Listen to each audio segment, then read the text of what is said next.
যুধিষ্ঠির মহারাজ বলছে আমি সকালবেলায় বেরোলাম, হঠাৎ রাস্তায় দেখলাম হাতি। তাতে কি হয়েছে? বলে এমন হাতি দেখলাম বাপকালে এমন হাতি দেখি নেই। বলে কেন?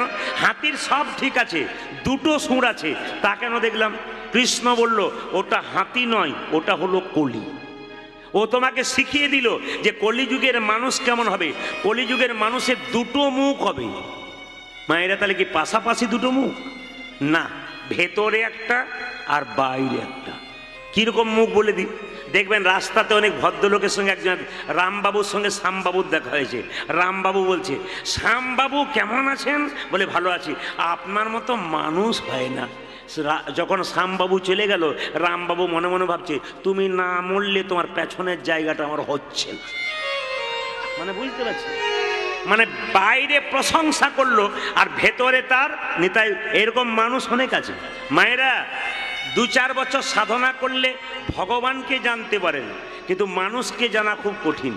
কেন মানুষ চিনতে পারছেন না বলুন তো? ছোটবেলায় গরুর রচনা পড়েছিলেন, আপনি গরু চিনতে পারেন। মানুষের রচনা পড়েন নাই, তাই মানুষ চেনার কোনো চান্স নাই। এই জন্য আমরা মানুষ চিনতে পারি না। তাহলে কলিযুগের মানুষ কেমন হবে আপনারা বুঝে নিলেন মায়েরা? দুমুখ, মানে বাইরে একরকম আর ভেতর একরকম। যেমন একটা বাস্তব প্রমাণ মায়েদের জন্য দিয়ে দিই। যেমন পটলের বাবা পটলের মাকে বলছে কবিতা, এই সবিতা তুমি আমার কবিতা, তোমার মতো মানুষ হয় না, তুমি রূপে সরস্বতী আর গুণে লক্ষ্মী। এখন ওকে বাইরে প্রশংসা করছে আর মনে মনে ভাবছে তুমি যতক্ষণ না মরছো আর একজন আসতে পারছে না। মানে বাইরে প্রশংসা, কিন্তু ভেতরে নিতাই গৌর হরিবল হয়ে গেছে। এরকম মানুষ কিন্তু দেখা যায়। একই ছাতের তলায় 7 জন শুয়ে আছে, কে যে কার কখন পকেট কাটবে কেউ জানে না। এই জন্য হরিনাম শুনুন, পকেট বাঁচান, আপনার কাজ আছে। আপনারা মলয় চাঁদ কাজীর নাম শুনেছেন? জোরে বলুন হ্যাঁ না। ইনি কে ছিলেন? ইনি শাসনকর্তা ছিলেন নবদ্বীপে। আস্তে হিন্দুর হরিনাম শেষ করছে কিভাবে দেখুন। জগাই মাথায় পাঁড় মাতাল ছিল, কিন্তু এডুকেশনে খুব বিরাট ছিল, খুব শিক্ষিত মানুষ ছিল জগাই মাথায়, কিন্তু মদ খেত। এই জগাই মাথায় একদিন কাজী সাহেবের কাছে গিয়ে বললেন, কাজী সাহেব এই যে নিমাই নগরে নগরে কীর্তন করছে খোল করতাল নিয়ে, এর হরিনাম বন্ধ করো। কাজী সাহেব বলল কোনো অসুবিধা নাই, আমি কাল থেকে প্রচার করে দেবো নিমাই যেন দরজায় দরজায় রাস্তায় রাস্তায় হরিনাম না করে, খোল না বাজায়, করতাল না বাজায়। চারিদিকে প্রচার হয়ে গেল, যদি কাল থেকে কেউ খোল করতাল বাজায়, কাজীর আদেশ খোল করতাল ভেঙে দেবে, হরিনাম হবে না। লক্ষ্য করুন, যখন এই কথাটা প্রচার হলো, মহাপ্রভু কত ঠান্ডা মাথার ভগবান দেখুন, কোনো চঞ্চলতা নেই। একদিন সন্ধ্যাবেলায় দেখতে পেল কাজী সাহেব সভা করছে, কাজী সাহেবের কাছে প্রবেশ করলো। কিভাবে?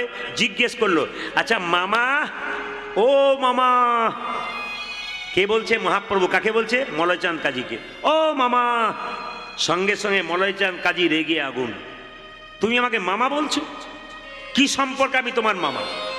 তাছাড়া তুমি যেখানে এলে আমার পারমিশন নিয়ে এসেছো, তোমার সাহস কম নয়। আমি মলয়চাঁদ কাজী, নবদ্বীপের শাসনকর্তা, আমার একটা পাওয়ার আছে, আমার এখানে আসতে গেলে কাউকে অনুমতি নিয়ে আসতে হয়, আর তুমি বিনামন্ত্রে চলে এলে, তারপর তোমার সাহস কম নয়। কাল থেকে বলে দিয়েছি হরিনাম করা যাবে না, খোল করতাল বাজানো যাবে না, তুমি তাও দরজায় দরজায় হরিনাম করে বেড়াচ্ছ, তোমার সাহস তো কম নয়। সঙ্গে সঙ্গে বলে, তারপর তুমি আমাকে মামা বলছো? নিমাই বলল, সত্যি তুমি আমার মামা। বলে কি করে মামা হলাম? মলয়চাঁদ কাজী রেগে আছে। কি করে মামা হলাম? বলছে আমার দাদু নীলাম্বর চক্রবর্তী আর তোমার বাবা হলো 2 ভাই। আমার দাদু নীলাম্বর চক্রবর্তী আর তোমার বাবা, এই তোমার দাদু হলো 2 ভাই। তাহলে এখন শোনো, নীলাম্বর চক্রবর্তী যদি আমার দাদু হয়, তাহলে তোমার যে নানা, সে আমাদের কি হচ্ছে? সে আমার দাদু হচ্ছে। দাদু যদি হয়, তাহলে তুমি আমার মামা হচ্ছ, মামা হও না? সঙ্গে সঙ্গে বলছে, অত তো ভেবে দেখিনি বাবা। তার নিমাই, তোমার কাছে একটা কথা রইল, কি তুমি কেন ঘরে কীর্তন করো না? কি সুন্দর প্রশ্ন দেখুন। তুমি ঘরে কীর্তন করতে পারো খোল করতাল নিয়ে, রাস্তায় নগরে নগরে করার কি তার কাছে? কাল থেকে ঘরে করবে, কোনো ঝঞ্ঝট থাকবে না, কিচ্ছু ব্যাপার নাই। বলছে মামা তুমি ভালো করে কথাগুলো শোনো। বলে কি? না, হরিনাম যদি আমি ঘরে করি, তাহলে আমি শুনবো, আমি বলবো। যারা হরিনাম করে না, স্থাবর জঙ্গম পশু পাখি, এরা হরিনাম বলতে পারে না। নগরে নগরে কীর্তন করি কেন খোল করতাল নিয়ে? এদেরও কানে হরিনাম প্রবেশ করলে এরাও উদ্ধার হয়ে যাবে। আচ্ছা মামা, হরিনামের জন্য যদি জগৎ উদ্ধার হয়, জগতের মঙ্গল হয়, তুমি কি চাও না? সঙ্গে সঙ্গে মলয় চাঁদ কাজী বলল, এতটা তো দেখিনি, ভেবে দেখিনি নিমাই, তবে আমি আদেশ দিলাম আগামীকাল থেকে তুমি নগরে নগরে খোল কোয়াতাল বাজিয়ে কীর্তন করবে, কেউ যদি বাধা দেয় তার ব্যবস্থা আমি নিয়ে নেব। লক্ষ্য করুন, এই জন্য আপনারা দেখবেন হরিনাম যজ্ঞ যেখানে হয়, আস্তে, হরিনাম যজ্ঞ যেখানে হয় সেখানে হরিনাম যজ্ঞ হবার পর দেখবেন নগরে নগরে কীর্তন হয়। কেন? যারা হরিনাম শুনতে পারে না, হরিনাম শোনে না, হরিনাম বলে না, তারাও যেন হরিনাম শুনতে পারে, বলতে পারে, তার জন্য নগরে নগরে কীর্তন মহাপ্রভু চালু করেছেন, আর সেটা এখনো পর্যন্ত রয়ে গেছে। তাই আপনাদের কাছে নিবেদন রইল, সকালবেলায় আপনি দরজা দিয়ে পেরোচ্ছেন, হরে কৃষ্ণ জোরে বলবেন, কোনো অসুবিধা নেই। কেন? আপনাকে কেউ ঠাট্টা করুক, ও করবে কেন বলুন তো? না, নিম পাতাকে যতই আপনি মিষ্টি রসে ভেজান ও তেতো যায়। নিন্দুক লোক হরিনামে নিন্দা করবে, তারপরে আপনি করবেন না। হাতি রাস্তা দিয়ে চলে যায়, কুকুর ঘেউ ঘেউ করে, হাতি কি কুকুরের দিকে তাকায়? ঠিক সেরকম যারা কৃষ্ণ ভক্ত হয় তারা হাতির মতো, আর যারা নিন্দুক হয় তারা কুকুরের মতো। আপনি হরিনাম করবেন, ওরা বলুক, আপনার ওদের বলবার জন্য আছে, কিন্তু ওরা বলতে বলতে একদিন দেখবেন আপনার দলেই চলে আসবে। এই জন্য আপনাদের কাছে নিবেদন রইল, আজকে মহাপ্রভুর সেই বাণীটা আমরা রাখবো।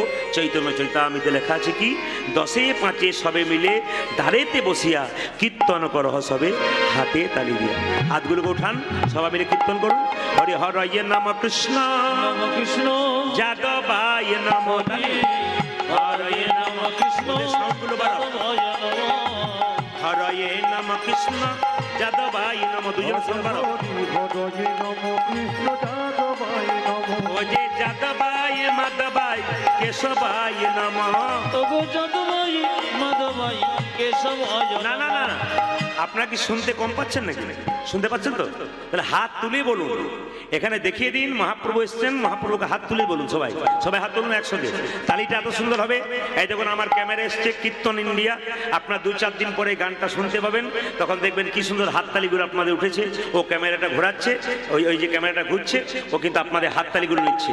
শুধুমাত্র আপনারা দেখবেন তা নয়, গোটা বিশ্বের মানুষ দেখতে পাবে এই ইউটিউবের মাধ্যমে যে আপনারা কেমন তালি দিচ্ছেন। আজকে জায়গাটার নাম আমি বলে দিই, নেজাট।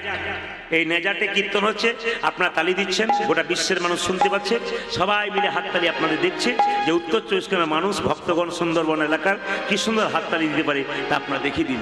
হরি হরয়ে নম কৃষ্ণ যাদবায় নম, হরয়ে নম কৃষ্ণ যাদবায় নম, হরয়ে নম কৃষ্ণ যাদবায় নম, হরয়ে নম কৃষ্ণ যাদবায় নম, ও যে যাদবায় মাধবায় কেশবায় নম, যাদবায় মাধবায় কেশবায় নম, ও যে যাদবায় মাধবায় কেশবায় নম, পূজাজি যাদবায় মাধবায় কেশবায় নম, ও যে গোপাল গোবিন্দ রাম শ্রী মধুসূদন, আমার গোপাল গোবিন্দ রাম শ্রী মধুসূদন, ও যে গোপাল গোবিন্দ রাম শ্রী মধুসূদন, পূজাজি গোপাল গোবিন্দ রাম শ্রী মধুসূদন, ও যে গিরিধারী গোপীনাথ মদন মোহন, আজি গিরিধারী গোপীনাথ মদন মোহন, ও যে গিরিধারী গোপীনাথ মদন মোহন। পূজাজি গিরিধারী গোপীনাথ মদন মোহন। আপনার সবাই তালি দিচ্ছেন, 2-4 জন আমার দিয়ে দেখান, সবাই তালি দিচ্ছেন 2-4 জন, গিরিধারী গোপীনাথ মদন মোহন, এরকম করে দেখছি আর কি। আমার মাঝে মাঝে লজ্জা লাগছে এইটাই যে আমরা হিন্দু জাতি হয়ে হাত তুলতে পারলাম না। ইচ্ছে তুলো, এই যে হাত এরকম কেন ভাই? হাতকে নামাও কিংবা হাতকে উঠাও, হাত থাকলে তালি দেবে, না থাকলে দেবার দরকার নেই। সবাই মিলে হাত তালি দিয়ে হরি হরয়ে নম কৃষ্ণ যাদবায় নম, হরে হরয়ে নম কৃষ্ণ যাদবায় নম, হরি হরয়ে নম কৃষ্ণ যাদবায় নম, হরি হরয়ে নম কৃষ্ণ যাদবায় নম, ও যে যাদবায় মাধবায় কেশবায় নম, হাই হাই যাদবায় মাধবায় কেশবায় নম, ও যে যাদবায় মাধবায় কেশবায় নম, পূজাজি যাদবায় মাধবায় কেশবায় নম, ও যে গোপাল গোবিন্দ রাম শ্রী মধুসূদন। আমার গোপাল গোবিন্দ রাম শ্রী মধুসূদন। দাঁড়ান দাঁড়ান, আমি যারা হাত তুলছে না, যারা হাত তালি দিচ্ছে না, তাদের উদ্দেশ্যে একটা নিবেদন আছে, কিছু মনে করবেন না। এইদিকে কিসের অহংকার করছেন? আপনি তো জন্ম নেন নাই, আপনাকে একজন জন্ম দিয়েছে, আপনার মা, আপনি জন্ম নেন নাই। আপনি নাম কিন্তু আপনার নিজে রাখেন নাই, অন্য জনে রেখেছে। আবার দেখবেন আপনি যে শিক্ষা গ্রহণ করেছেন আপনি নিজে শিখতে পারেন নাই, অন্যজন শিখেছে। আবার দেখবেন আপনি যে চাকরি পেয়েছেন আপনি পান নাই, অন্যজন দিয়েছে। আবার আপনি যখন শেষে শ্মশান ঘাটে যাবেন তখন নিজে যেতে পারবেন না, নিয়ে যাবে অন্যজন। আপনার কি আছে? আপনি যে অহংকার করছেন আপনার কি আছে? দেখবেন বড় বড় জমিদাররা অহংকারের জন্য এখন আর জমিদার নাই, ওদের দালানগুলোতে মাকড়সার জাল হয়ে গেছে। কেন? একমাত্র অহংকার। এই জন্য ভগবান যারা ভক্ত মানুষ তাদের অহংকার দেয় না, যারা অভক্ত মানুষ তাদের অহংকার দেয়। হাত তুলছেন না, আপনাদের মনে হচ্ছে কি আমাদের সব কিছু আছে, গাড়ি বাড়ি টাকা, কেন হাত তুলবো, অনেকে মনে করে। তবে একটা সুন্দর কথা শুনে রাখুন, যারা শিক্ষিত ব্যক্তি আছেন, আমেরিকার একজন বিখ্যাত শিল্পী ছিল, গায়ক, তার নাম হচ্ছে মাইকেল জ্যাকসন। এই মাইকেল জ্যাকসন 25 বছর বয়সে মারা গেল। এই মাইকেল জ্যাকসন আমেরিকাতে বিখ্যাত কি শিল্পী, নাম করা গানের শিল্পী, কিন্তু সিঙ্গার। সবাই লক্ষ্য করুন, সেই ছেলেটি কি করেছিল, 15 জন লোক রেখেছিল, শরীরের অর্গানগুলো নষ্ট হয়ে গেলে দেবে। কিডনি নষ্ট হলে কেউ একজন কিডনি দেবে, তার জন্য তৈরি করেছিল। আচ্ছা লক্ষ্য করুন, যদি কারো চোখ নষ্ট হয়ে যায় মাইকেল জ্যাকসন তাহলে একজন চোখ দেবে, যদি কান নষ্ট হয়ে যায় কান দিয়ে দেবে, হার্টের ভাল্ব নষ্ট হয়ে গেলে ভাল্ব দিয়ে দেবে, লিভার নষ্ট হয়ে গেলে, এরকম লোক রেডি করে রেখেছিল। আর রাত্রিবেলায় যে বাড়িতে শুয়ে থাকতো না, গোটা বাড়িটা সুন্দর করে অক্সিজেন দেওয়া ছিল যাতে শ্বাসকষ্টের কোনো কষ্ট না হতো। মাত্র 25 বছর বয়সে একদিন রাত্রিতে শুয়ে আছে, সকালে আর চোখ খুলতে পারলো না ভাই, নিতাই গৌর হরি বলে। এত লোক ঠিক করে রাখলো নিজের প্রাণটাকে বাঁচানোর জন্য, রক্ষা করার জন্য। ভগবান যদি কাকে নেব বলে তো তার আর কোনো রক্ষা নাই। এই জন্য আপনাদের কাছে নিবেদন রইল যে একবারে অহংকার নয়, এখনই আছেন এখনই নাই, কীর্তন শুনতে এসছেন গ্যারান্টি নাই বাড়ি পৌঁছতে পারবেন। রাত্রিবেলায় শোবেন, সকালবেলায় চোখ খুললে আপনার সকাল হবে, চোখ না খুললে আপনার কি হবে, পরকাল হয়ে যাবে। এইবার লক্ষ্য করুন, সেই জন্য অহংকার ত্যাগ করে সবাই মিলে আবার হাত তুলে একবারে হরি হরয়ে নম কৃষ্ণ যাদবায় নম, হরি বলে হরয়ে নম কৃষ্ণ যাদবায় নমঃ। হরয়ে নম কৃষ্ণ যাদবায় নম, হরি হরয়ে নম কৃষ্ণ যাদবায় নম। ও যে মাধবায় কেশবায় নম, প্রভু যাদবায় মাধবায় কেশবায় নমঃ। ও যে মাধবায় কেশবায় নম, মাধবায় কেশবায় নম। ও যে গোপাল গোবিন্দ রাম শ্রী মধুসূদন তালি, আমার গোপাল গোবিন্দ রামে শ্রী মধুসূদন। ও যে গোপাল গোবিন্দ রাম শ্রী মধুসূদন, ও যে গোপাল গোবিন্দ রামে শ্রী মধুসূদন। ও যে গিরিধারী গোপীনাথী মদন মোহন, প্রভু গিরিধারী গোপীনাথ মদন মোহন। ও যে গিরিধারী গোপীনাথী মদন মোহন। পূজারি গিরিধারী গোপীনাথ মদন মোহন। এদেরটা বন্ধ করলাম, আপনাদেরটা নেব বলে। দেখি তো আপনারা কি সুন্দর জোরে বলতে পারেন, একসঙ্গে বলুন তো, একসঙ্গে হরে কৃষ্ণ, জোরে হরে কৃষ্ণ কৃষ্ণ কৃষ্ণ হরে রাম, জোরে বাহ, জোরে হরে কৃষ্ণ, বাহ সুন্দর, জোরে বাহ বাহ। দাঁড়ান, আমরা এক একটা সিরিয়ালে 10টা করে গান করি। এই সিরিয়ালে আমাদের 10টা গান, আজকে 9 নম্বর আসর, 10-এর পরে 2টো কি একটা ছুটি থাকে আমাদের, কিন্তু এই 10টাতেই কিন্তু ক্যামেরা হচ্ছে। কালকে আছে সরবেরিয়া চৈতন্য মঠে আশ্রমে, তো সবাই লক্ষ্য করুন, এই 9 নম্বর ক্যামেরা হচ্ছে, প্রত্যেক জায়গায় ক্যামেরা হচ্ছে। আমরা কিন্তু 10 দিন ধরে দেখব ক্যামেরাতে কোন জেলার মানুষ কি সুন্দর তালি দিয়েছে বা হরিবোল বলতে পেরেছে। কাল ছিলাম দক্ষিণ চব্বিশ পরগনা, তার আগে ধানবাদ, তার আগে হুগলি, প্রত্যেকটি জেলায় ছিলাম। তা প্রতিটি জেলাতে জেলাতে দেখব কারা কি সুন্দর বলতে পারে। আজকে জোরে বলে দিন ক্যামেরাতে উঠবে, শেষে পরীক্ষা করে দেখব যারা ফার্স্ট হবে তাদের প্রাইজ দেওয়া হবে। দেখে আপনারা একবার জোরে বলুন, না না প্রাইজটা পরে পাঠিয়ে দেবো আপনাদের কাছে, কিন্তু আপনারা জোরে বলুন একসঙ্গে হরে কৃষ্ণ, জোরে বাহ বাহ, হরে রাম, বাহ। না না, তাহলে দেখুন প্রাইজের লোভ কার না আছে সব জায়গাতে। যখন এই কথাটি বলি না, যদি আস্তে আস্তে কে বলছিল হরে কৃষ্ণ, সে হরে কৃষ্ণ প্রাইজের আশায় যায়। জোরে বলুন একবার বলুন হরে কৃষ্ণ, জোরে হরে কৃষ্ণ, বা কৃষ্ণ কৃষ্ণ, দারুণ সুন্দর, বাহ আরো জোরে হরে কৃষ্ণ বাহ বাহ সুন্দর বাহ বাহ শেষবার হরে কৃষ্ণ উচ্চস্বরে বাহ बहुत अच्छा हरे সুন্দর দান দান দান আপনাদের কি আগে কীর্তনের দলটল ছিল নাকি? দারুণ গাইছেন কিন্তু এরপরে এই এলাকায় এনে এদের আনানবো না, আপনাদের দিয়েই চালিয়ে দেবো। যা হবে সবাই মিলে বলুন, তালে তালে বলুন, বাজনা তালে তালে হরে কৃষ্ণ কৃষ্ণ কৃষ্ণ হরে হরে হরে রাম রাম রাম হরে হরে বলো হরে কৃষ্ণ কৃষ্ণ কৃষ্ণ হরে হরে হরে রাম রাম রাম হরে হরে হরে কৃষ্ণ রে ভাব দাও কৃষ্ণ কৃষ্ণ হরে হরে হরে রাম রাম রাম হরে হরে হরে কৃষ্ণ কৃষ্ণ কৃষ্ণ হরে হরে হরে রাম রাম রাম হরে হরে হরে কৃষ্ণ কৃষ্ণ কৃষ্ণ হরে হরে হরে রাম রাম রাম হরে হরে নয়নানন্দেতে ভনে হরে সেই তো সকলি জান জনে সর্বসিদ্ধি করতলে একবার সবাই বলুন রাধা রানী কি, সাউন্ডটা একই রকম থাকবে, কমা বাড়া নেই। রাধা রানী কি, শ্যাম সুন্দর কি, মদন মোহন কি, হরিবাসর কি, সাধুগুরু বৈষ্ণব কি। লীলাটি শুরু করবার আগে একটা কথা বলবো, এতক্ষণ সন্ধ্যা এলো,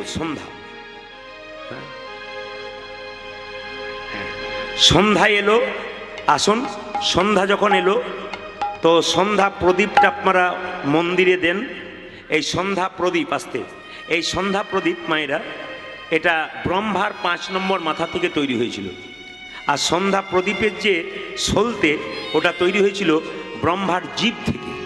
এটা বিস্তারিত ব্যাখ্যা করব না। কিভাবে যাচ্ছে, আগে যাচ্ছে মুকুন্দ বড় ভাই আর পেছনে যাচ্ছে নরহরি। কি বলতে বলতে যাচ্ছে কৃষ্ণ কেশব কৃষ্ণ কেশব কৃষ্ণ কেশব তাহি নাম রাম রাঘব রাম রাঘব রাম রাঘব রক্ষ মাম হরে কৃষ্ণ হরে কৃষ্ণ কৃষ্ণ কৃষ্ণ হরে হরে হরে রাম রাম রাম। মায়েরা আনন্দ করে চলুন, ভগবানের নামে যে যত আনন্দ করবে তত তো লাভ আছে। একবার দুঃখ করে নয়। কৃষ্ণ কেশব কৃষ্ণ কেশব কৃষ্ণ কেশব তাহি নাম রাম রাঘব রাম রাঘব রাম রাঘব রক্ষ মাম হরে কৃষ্ণ কৃষ্ণ কৃষ্ণ হরে হরে হরে রাম রাম রাম হরে হরে কৃষ্ণ কেশব কৃষ্ণ কেশব কৃষ্ণ কেশব তাহি নাম রাম রাঘব রাম রাঘব রাম রাঘব রক্ষ মাম। ধ্বনি হরে কৃষ্ণ কৃষ্ণ কৃষ্ণ হরে হরে হরে রাম রাম রাম হরে হরে কৃষ্ণ কেশব কৃষ্ণ কেশব কৃষ্ণ কেশব তাহি নাম রাম রাঘব রাম রাঘব রাম রাঘব রক্ষ মাম। ধ্বনি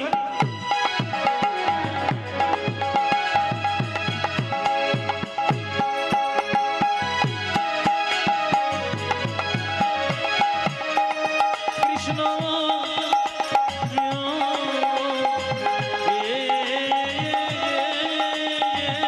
তালি দিয়ে তালি দিয়ে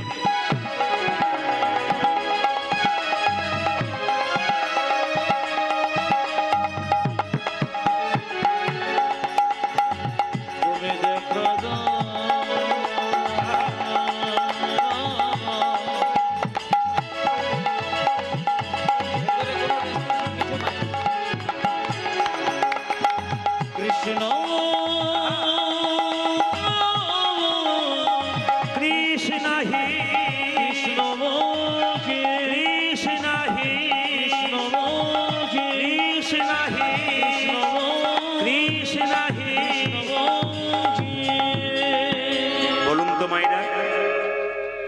যে গাছে ফল ধরে সেই গাছের ডালগুলো উঁচু দিকে যায় না নিচে দিকে যায়?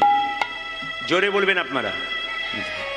যে গাছে ফল ধরে সেই গাছের ডাল উঁচু দিকে যায় না নিচের দিকে যায়? হ্যাঁ। আর যে গাছে ফল ধরে না সেই ডাল উঁচু দিকে যায়। আসলে ভক্ত যারা হয় তাদের ভাবটি কেমন হয়? এইরকম। শাস্ত্র কি বলল? যদি হও নিচু তবে পাবে কিছু, যদি নিচু না হন পাবার চান্স নাই। আগে উঁচু হয়ে গেলে আপনি আর পাবেন না, আগে নিচু হতে হবে। সোনার কলসি যত টাকাই দাম হোক না কেন, একজনের কাছে মাথা নিচু করতে হয়, গ্লাসের কাছে। আপনি কয়েকশো কোটি টাকার মালিক হন না কেন, আপনাকে বৈষ্ণবের চরণে মাথা নিচু করতে হবে, নইলে আপনার জীবন নরকে পরিণত হয়ে যাবে। এই জন্য বৈষ্ণবের চরণে মাথা নিচু করতে হবে। রাস্তা দিয়ে সাধুগুরু বৈষ্ণব পেরিয়ে গেলে তার দিকে মাথা নত করতে হবে। এখন এদিকে তাকাবেন, মুকুন্দ নরহরি যখন চুপচাপ বসে আছে, মহাপ্রভু তো অন্তর্যামী, তিনি বুঝতে পেরে গেছেন যে দু ভাই আমার কৃপা পাবার জন্য এসছে। ও শ্রীবাস বলে কি, চুপচাপ বসে থাকলে হবে না, দু ভাই চুপচাপ দরজায় বসে আছে আমাদের দেখবার জন্য, আমার আশীর্বাদ পাবার জন্য। চলো সুরধ্বনি তীর দিয়ে একটু হরিনাম করতে করতে চলে যাই, ওরা আমাদের দুজনকে দর্শন করুক।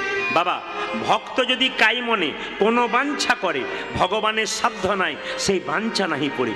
ভক্ত কি চাই ভগবানের কাছে? গাড়ি বাড়ি টাকা পয়সা না, ভক্ত ভগবানের কাছে প্রেম আর ভক্তি চাই। তো মহাপ্রভু কি করছেন? শ্রীবাস অঙ্গন থেকে বেরিয়ে হরিনাম করতে করতে চলে যাচ্ছেন পদাবলীর মাধ্যমে। আর মহাপ্রভুকে দর্শন করছেন কে? রঘুনাথ। কে? মুকুন্দা নরহরি। সৌরধ্বনি তীরে তীর মহাবিলাসাই সমবয় বালক সঙ্গে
বড় ভাই মুকুন্দ, ছোট ভাই নরহরি দাঁড়িয়ে আছে। সঙ্গে সঙ্গে ছোট ভাই বলছে, দাদা আমি কি দেখছি জানো? ওই তো আমার গোরা